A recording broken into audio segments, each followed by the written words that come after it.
Sénatrice Cordy, merci et encore une fois, merci à tous d'avoir fait preuve de gentillesse envers moi aujourd'hui. Commençons par le sénateur Plett, tout de suite après la séance du Sénat. Alors, tout d'abord, je tiens à souligner que je m'adresse à vous sur les terres non cédées des peuples algonquins Anishinaabe. Chers collègues, je prends la parole aujourd'hui à l'occasion de la deuxième lecture de S-188, loi instituant la journée de sensibilisation aux troubles héréditaires du sang. Cette loi fera du 18 octobre de chaque année la journée de la sensibilisation aux troubles héréditaires du sang au Canada.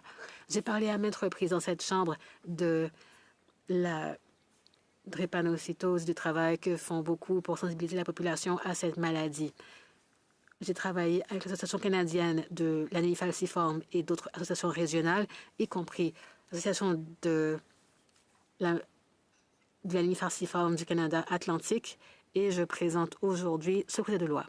L'anémie falciforme fait partie d'une famille de maladies de sang héréditaire relativement rares qui comprennent également la thalassémie, l'hémophilie A et B, la maladie de von Willebrand et les déficits en facteurs rares, ainsi que l'anémie de Fanconi. S-188 regrouperait toutes les maladies héréditaires du sang sous une même bannière pour sensibiliser le public, promouvoir une meilleure compréhension et faire progresser les initiatives. Cela contribuerait grandement à améliorer les résultats pour les personnes vivant avec ces maladies. Comme le dit l'adage, la marée montante soulève tous les bateaux.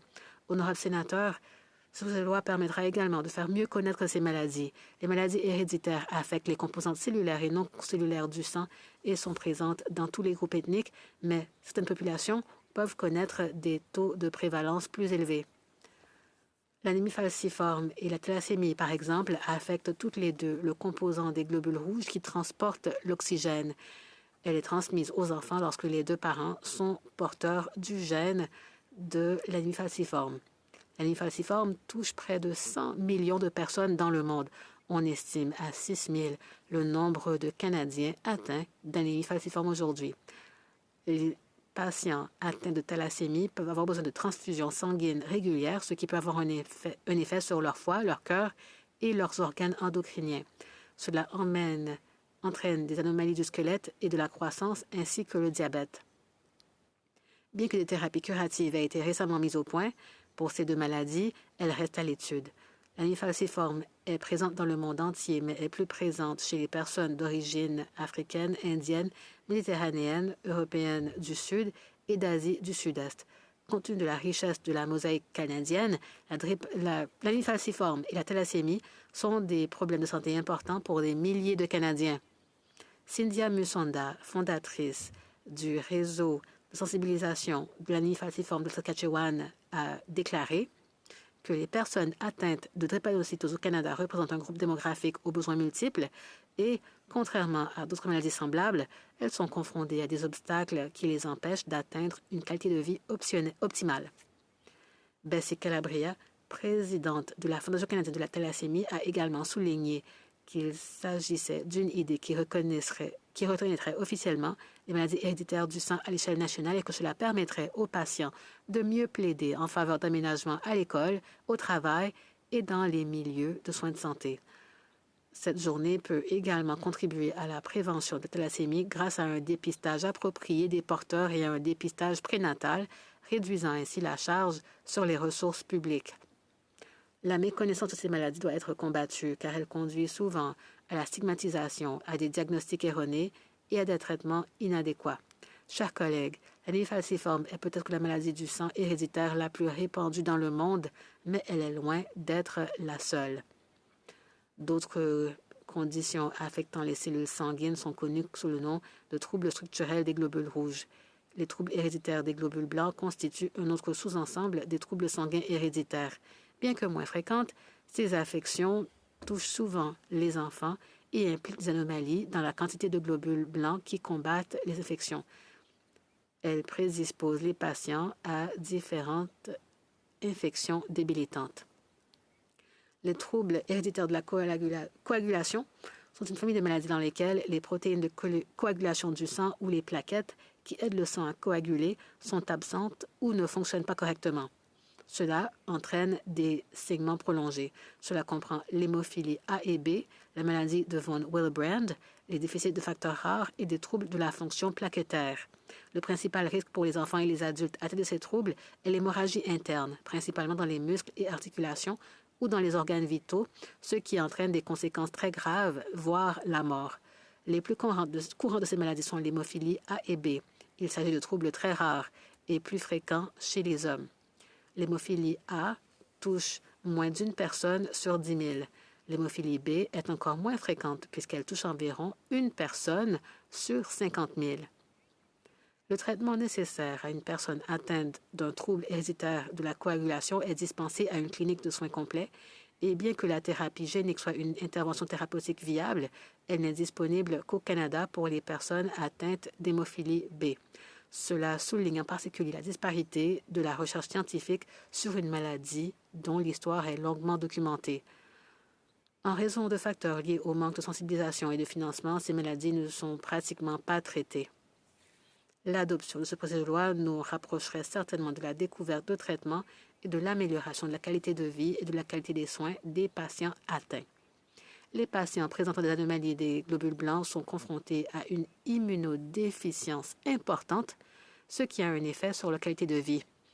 Ces affections figurent parmi l'anémie aplastique qui se caractérise par une production insuffisante de cellules sanguines dans la moelle osseuse. Bien qu'il s'agisse d'une maladie rare et grave, les symptômes peuvent être gérés grâce à différentes options thérapeutiques. Pour citer Cindy Anthony, directrice générale de l'Association canadienne de l'anémie aplastique et de la myélodysplasie, je cite, « Une journée des maladies sanguines héréditaires contribuerait grandement à sensibiliser le public à l'anémie aplastique et à améliorer l'accès des patients à des thérapies vitales. Chers collègues, en raison de la rareté, les troubles, comme ceux que j'ai mentionnés, sont souvent négligés ou sous-diagnostiqués et risquent d'être sous-étudiés au sein de la communauté scientifique, ce qui se traduit par une diminution des travaux en matière de traitement et de prévention. Cependant, grâce à votre appui, chers collègues, nous pouvons prendre des mesures pour sensibiliser davantage à ces maladies et à d'autres maladies semblables, en les reconnaissant officiellement à l'échelle nationale par l'instauration d'une journée de sensibilisation aux maladies héréditaires du sang au Canada le 18 octobre de chaque année. Avec l'adoption de ce projet de loi, le Canada serait un leader mondial et deviendrait le premier à avoir une journée reconnue au niveau national pour toutes les maladies héréditaires du sang.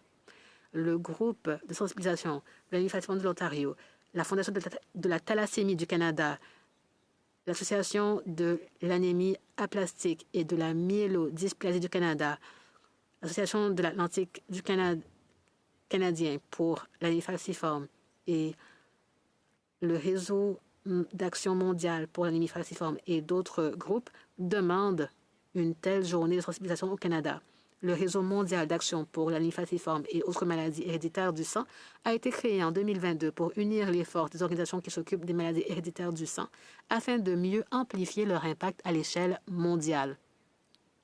Le groupe de sensibilisation de l'anémie falciforme du Canada est un membre fondateur du réseau.